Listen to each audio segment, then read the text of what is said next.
आज का हम लोग का पहला प्रश्न है, यदि m प्लस n अनुपात m माइनस n बराबर है 7:3 के, तो mq प्लस nq अनुपात mq माइनस nq का मान क्या होगा। यहाँ क्या दे रहा है, m plus n m minus n, यानी कि सेम चीज है, प्लस की जगह यहाँ माइनस हो गया है। तो सबसे पहले ये हम लोग देखेंगे कि m और n का मान हम लोग को निकालना है। तो m और n का मान निकालने के लिए देखेंगे बड़ा कौन है। तो यहाँ m में से n को घटाया जा रहा है, यानी कि m बड़ा है। क्या है m? m बड़ा है n से। m बड़ा है तभी तो m में से n को घटाया गया। तो अब क्या करेंगे, m और n का मान कहाँ से आएगा। तो बड़ा के लिए, बड़ा हम लोग का कौन हो गया, m। तो बड़ा के लिए इसको जोड़ देंगे तो आ जाएगा 10, और छोटा के लिए क्या कर देंगे, इसी को घटा देंगे, यानी 7 में से 3 गया 4 हो जाएगा। लेकिन ये तभी होगा जब सेम चीज हो, एक प्लस में एक माइनस में। अंतर इतना ही है कि एक प्लस में एक माइनस में है और उसका अनुपात दिया गया हो। अब इसको हम लोग काट लेंगे, 2 दूना 4, 2 5 10।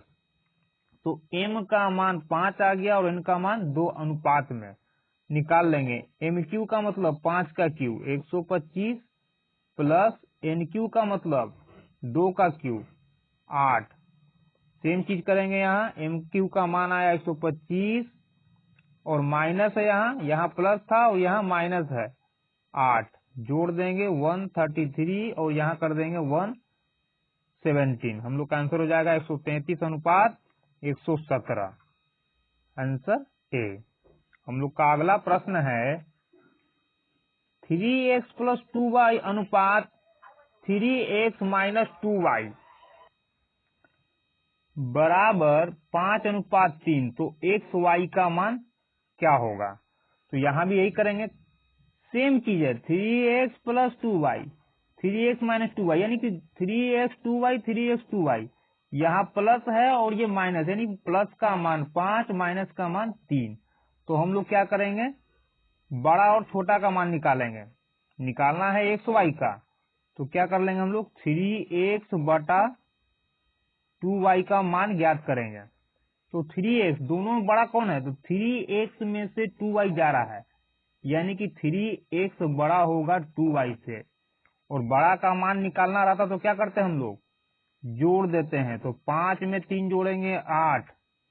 ये छोटा है, क्या है, 2y इससे छोटा है। तो छोटा का मान निकालने के लिए जब सेम चीज हो, एक प्लस में एक माइनस में, अंतर क्या है, ये प्लस ये माइनस, तो छोटा के लिए घटा देंगे। 5 में से 3 गया 2, 5 में से 3 गया 2। निकालना क्या है, x अनुपात y, यानी कि x के साथ का अंक यहाँ से हटेगा, ये जाएगा बराबर के दूसरे साइड में। तो यहाँ गुना है तो यहाँ क्या हो जाएगा, भाग। इसको यहाँ से हटाएंगे, गुना में है तो यहाँ आ जाएगा, ये भाग में है तो यहाँ आ जाएगा, तो हो जाएगा गुना में। काट देंगे, 2 से 2 गया 8/3। तो एक्स वाई का मान कितना आ गया, x बटा वाई का मान 8/3, यानी x अनुपात y का मान 8/3। तो हम लोग का आंसर क्या हो जाएगा, ऑप्शन नंबर डी 8/3।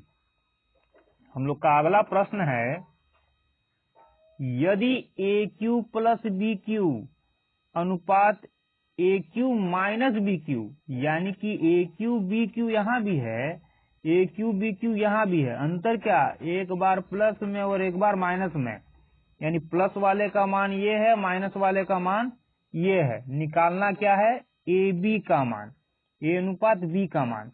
तो सबसे पहले देखेंगे कि बड़ा कौन है। तो AQ में से BQ जा रहा है, यानी कि AQ बड़ा होगा BQ से, तभी तो AQ में से BQ घट रहा है। तो हम लोग को क्या पता चला कि AQ बड़ा है, यानी A का मान बड़ा होगा। निकालना है A अनुपात B, तो लिखेंगे AQ बाई BQ। क्यों लिखें, ताकि बाद में Q से Q खत्म हो जाए। अब यहाँ क्या करेंगे हम लोग, बड़े वाले का मान, तो बड़ा कौन है, AQ। तो बड़ा का मान कैसे निकालते हैं, इसी चीज को जोड़ देते हैं, यानी दोनों अनुपात को जोड़ देंगे। तो 8 5 13 के 3 हाथ में 1, 8 5 13, 1 14 के 4 हाथ में 1, 1 1 2, यानी कि इन दोनों को जोड़ेंगे 243, घटाएंगे तो आ जाएगा 27। इस पूरे को यदि हम लोग लिखना चाहें तो B को यदि हम लोग AQ बाई BQ को लिख दें A बाई B, और यहाँ से Q क्या हो जाएगा, हट जाएगा, पूरे पर Q आ जाएगा। यहाँ से Q को हटाएंगे, इस पर आ जाएगा, और 243 का ये क्या हो जाएगा 3।